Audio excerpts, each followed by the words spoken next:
morning and welcome to CSI TV. I am Dr. Nanit Suarez, Medical Advisor from EMCURE Pharmaceutical Limited. It is my immense honor and privilege to introduce Dr. Rajeev Gupta sir. Welcome sir. He is the Professor and Head of the Cardiology Department, Gandhi Medical College, Bhopal, and he is here at Chennai Trade Center today. Sir just finished a session on microvascular dysfunction in chronic stable angina. Sir, could you please summarize your session, sir? Okay. See, there's a lot of overlap in the understanding of microvascular angina and microvascular dysfunction, and what really percolates down is that the coronary epicardial arteries and the microvascular circulation or the arterioles are a different substrate. There could be angina in which the epicardial coronary arteries are not involved, or you can call them to be normal.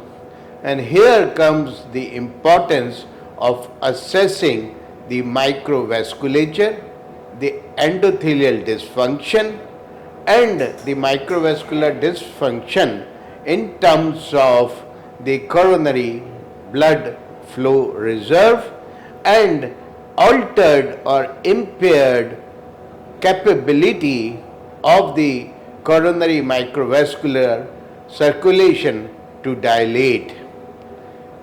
The causes could be more than one, risk factors being conventional, the endothelial dysfunction, excess of endothelin, and there are the calcium paradox, which would mean that the sodium-potassium exchanger pump causes excess calcium entry in the milieu, and this leads to contracture of the arterioles.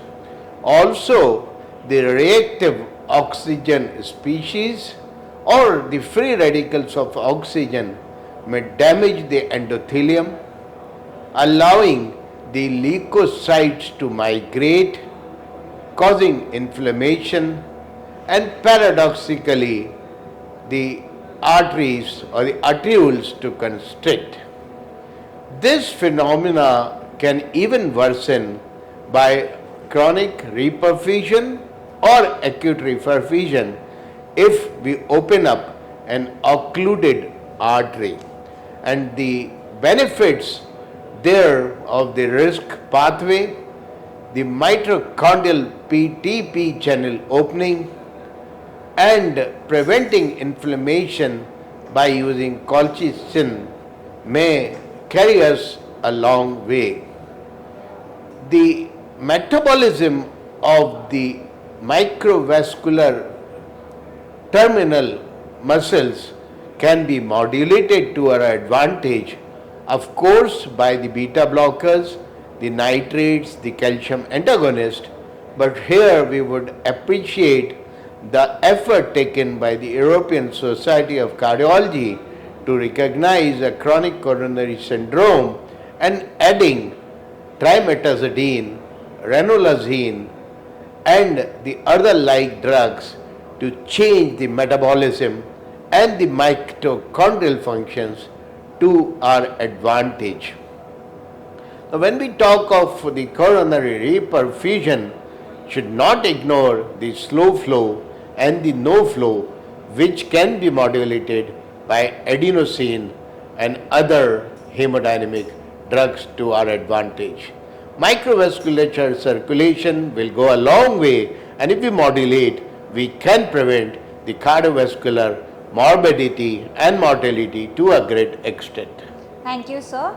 So, sir just summarized on the role of microvascular dysfunction in chronic stable angina and the importance to tackle this problem so that we can reduce the morbidity and mortality.